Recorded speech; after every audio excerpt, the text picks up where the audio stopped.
जय हिंद दोस्तों, मैं अमित कुमार स्वागत करता हूं आपके अपने YouTube चैनल AKHD क्लासेस में। इस वीडियो में हम मध्यकालीन भारत के इतिहास का टॉपिक जो है दिल्ली सल्तनत और दिल्ली सल्तनत हम लोग गुलाम वंश क्या है पढ़ने वाले हैं। यानी कि गुलाम वंश से संबंधित जो है 12 महत्वपूर्ण MCQ प्रश्न देखेंगे जो कि सभी प्रकार की परीक्षाओं के लिए महत्वपूर्ण होगी। इसके पहले भी बहुत सारी वीडियो जो है प्राचीन भारत के इतिहास और इसके साथ ही एक वीडियो जो है मध्यकालीन इतिहास भी हम लोग पढ़ चुके हैं। अगर आप लोग उसको नहीं देखे हैं तो प्लेलिस्ट बना हुआ है, आप लोग जो है चैनल पर विजिट करके जाके देख सकते हैं या तो डिस्क्रिप्शन में भी लिंक दिया गया है। चलिए बात करें अगर हम पहले प्रश्न की, तो पहला प्रश्न है गुलाम वंश का संस्थापक कौन था।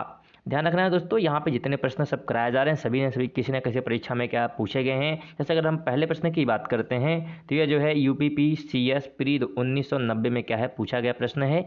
और इसका अगर हम राइट की बात करते हैं तो ऑप्शन क्या हो जाएगा, डी राइट हो जाएगा। ठीक है कि गुलाम वंश का संस्थापक कौन था, कुतुबुद्दीन ऐबक था। महत्वपूर्ण चीज़ क्या ध्यान रखनी है कि 1206 से जो है 1290 ईस्वी तक दिल्ली की सल्तनत के सुल्तान गुलाम वंश के जो है सुल्तानों के नाम से विख्यात हुए हैं। कब से, तो 1206 से 1290 तक।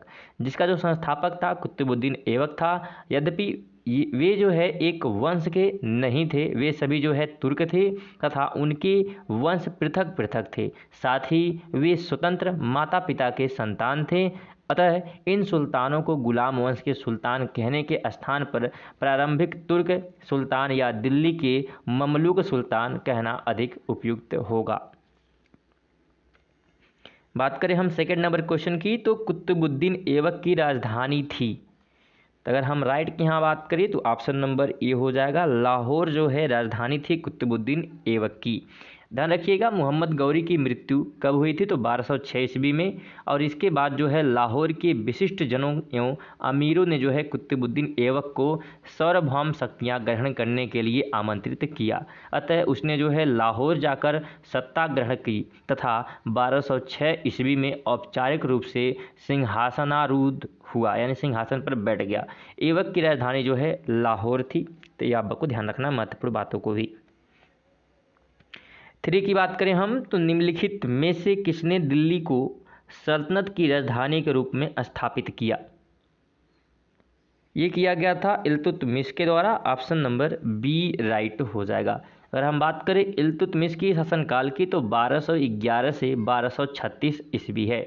इसने जो है दिल्ली को सल्तनत की राजधानी के रूप में स्थापित किया और इससे जो है पूर्व ऐबक ने जो है लाहौर से ही शासन किया था। इल्तुतमिश ने ही भारत में सल्तनत काल में सर्वप्रथम शुद्ध जो है अरबी सिक्के नियमित रूप से चलाए थे। सल्तनत युग के 2 महत्वपूर्ण सिक्के, चांदी का टंका जो कि 175 ग्रेन का था और तांबे का जीतल उसी ने क्या किया था, आरंभ किया था तथा सिक्कों पर जो है टकसाल का नाम लिखवाने की परंपरा शुरू की थी। 4 है दिल्ली का प्रथम मुस्लिम शासक कौन था। तो राइट ऑप्शन नंबर बी हो जाएगा, यानी कि इल्तुतमिश। ऑप्शन बी क्या होगा, राइट हो जाएगा। वस्तुतः ध्यान रखना है दिल्ली का पहला सुल्तान जो है इल्तुतमिश था और उसने जो है सुल्तान के पद की स्वीकृति गोर के किसी शासक से नहीं अपितु खलीफा से प्राप्त की। खलीफा ने इल्तुतमिश के शासन की पुष्टि उस सारे क्षेत्र में कर दी जो उसने विजित किया था और उसे जो है सुल्तान ए आजम की उपाधि प्रदान की। इस प्रकार वह कानूनी तरीके से दिल्ली का प्रथम स्वतंत्र सुल्तान था। 5 की बात करें तो गुलामों का गुलाम किसे कहा गया है। गुलाम का गुलाम किसे कहा गया है, तो ये जो है इल्तुतमिश को कहा गया है। ऑप्शन डी जो है राइट हो जाएगा। ना रखिएगा गुलाम का मतलब क्या है, इल्तुतमिश को ये कहा जाता है और मोहम्मद गौरी के गुलाम कुतुबुद्दीन ऐबक ने जो है इल्तुतमिश को खरीदा था। मतलब मोहम्मद गौरी का जो गुलाम था वो कुतुबुद्दीन ऐबक था और कुतुबुद्दीन ने फिर इल्तुतमिश को खरीदा और ऐबक ने जो है आरंभ से ही इसे सर ए जहांदार यानी कि अंगरक्षकों का प्रधान एक प्रकार से महत्वपूर्ण पद दिया था और ऐबक ने जो है अपनी पुत्री का विवाह इल्तुतमिश से किया था। तो यह बात को भी आपको ध्यान रखना है दोस्तों।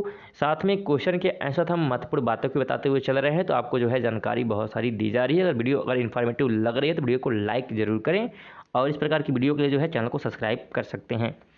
बात करें हम 6 नंबर क्वेश्चन की, तो मंगोल आक्रमणकारी चंगेज खां भारत की उत्तर पश्चिम सीमा पर निम्न में से किसके काल में आया था? तो ये जो है इल्तुतमिश के काल में आया, ऑप्शन बी राइट हो जाएगा। ध्यान रखिएगा, जो मंगोल नेता है चंगेज खां भारत की उत्तर पश्चिम सीमा पर इल्तुतमिश के शासनकाल में आया था और चंगेज खां के प्रकोप से रक्षार्थ ख्वारिज्म शाह का पुत्र जलाउद्दीन मंगरबर्नी सिंध घाटी पहुंचा।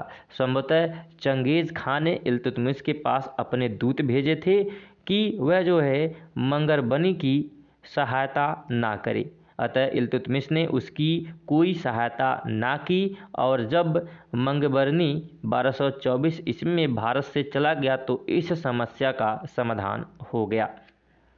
अगर आपसे क्वेश्चन ये करे कि दिल्ली का कौन सुल्तान मंगोल नेता चंगेज खां का समकालीन था, तो इल्तुतमिश राइट आंसर होगा, इस बात को भी ध्यान रखिएगा।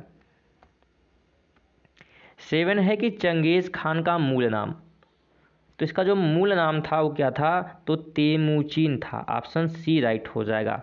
ठीक है, चंगेज खां क्या था? एक मंगोल शासक था और जिसने जो है मंगोल साम्राज्य के विस्तार में एक अहम जो है भूमिका निभाई। चंगेज खां का वास्तविक नाम या प्रारंभिक नाम भी हम कह सकते हैं तो तेमुजिन या तेमुचिन था। तेमुजिन भी कह सकते हैं और तेमुचिन भी कह सकते हैं, ध्यान रखिएगा। 8 की बात करें तो निम्नलिखित में से कौन मध्यकालीन भारत की प्रथम महिला शासिका थी? तो पहला जो थी वो क्या थी? रजिया सुल्तान थी, ऑप्शन जो है ए राइट हो जाएगा। ऑप्शन के हालांकि डी यहाँ से छूट गया है, टाइप नहीं हुआ है, तो वो ऑप्शन हमारा सही नहीं होगा, ऑप्शन नंबर ए हो जाएगा रजिया सुल्तान। मध्यकालीन भारत की प्रथम महिला शासिका क्या थी? रजिया सुल्तान थी। अगर हम शासनकाल की बात करते हैं तो शासनकाल 1236 से 40 है, ध्यान रखिएगा। 9 है रजिया बेगम को सत्ताच्युत करने में किसका हाथ था? तो इसमें अगर हम हाथ की बात करते हैं तो तुर्कों का था, ऑप्शन नंबर क्या हो जाएगा? सी राइट हो जाएगा। ध्यान रखिएगा, रजिया बेगम को जो है सत्ताच्युत करने में तुर्कों का हाथ था और उन्हें जो है भटिंडा के गवर्नर मलिक अल्तुनिया के नेतृत्व में रजिया के विरुद्ध विद्रोह कर उसे सत्ता से हटाया था।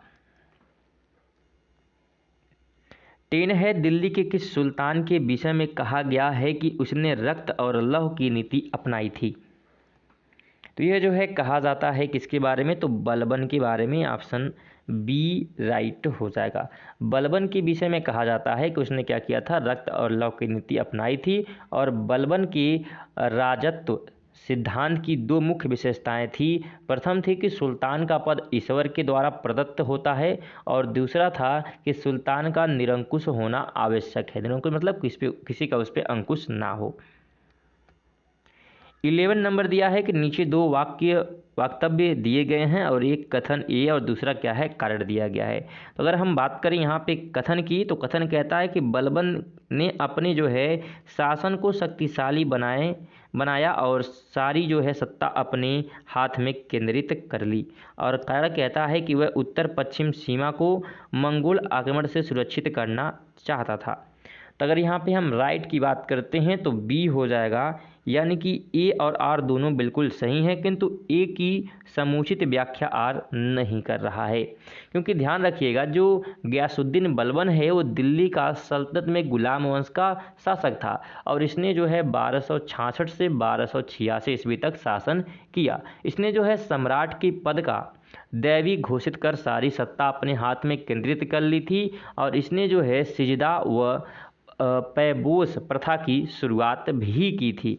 तो बलबन ने जो है मंगोलों के आक्रमण की रोकथाम करने के उद्देश्य से उत्तर पश्चिम सीमा पर सीधे दुर्गों का निर्माण कराया था। तो दोस्तों जितनी भी चीज़ें बताई जा रही हैं महत्वपूर्ण है, उसको ध्यान रखिएगा। 12 नंबर है कि निम्नलिखित सुल्तानों में से किसने गढ़मुक्तेश्वर की मस्जिद की दीवारों पर अपने शिलालेख में स्वयं को खलीफा का सहायक कहा है? तो ये कहा गया है बलबन के द्वारा, ऑप्शन ए राइट हो जाएगा। बलबन ने जो है गढ़मुक्तेश्वर की मस्जिद की दीवारों पर उत्कीर्ण शिलालेख में स्वयं को खलीफा का सहायक कहा है। तो दोस्तों ये थे हमारे जो है गुलाम वंश से महत्वपूर्ण प्रश्न। अगर आप लोग जो बाकी चीज़ें बताई जा रही अगर ध्यान से सुने होंगे तो उसके बाद गुलाम वंश से बाकी आपका कोई भी क्वेश्चन क्या है छूटने वाला नहीं है। सभी क्वेश्चन क्या है कवर कर लिए गए हैं, बाकी कुछ MCQ में और जो कुछ बताए गए हैं तो अगर उसको ध्यान रखेंगे तो सभी जो है कवर कर लिए गए हैं। तो अगर वीडियो अच्छी लगी हो तो वीडियो को लाइक करें और चैनल पर अगर नए हैं तो चैनल को जो है सब्सक्राइब करके बेल आइकन को ऑन कर सकते हैं, जिससे कि क्या आपको नोटिफिकेशन मिलती रहे। चलिए मिलते हैं नेक्स्ट वीडियो, तब तक के लिए जय हिंद जय भारत।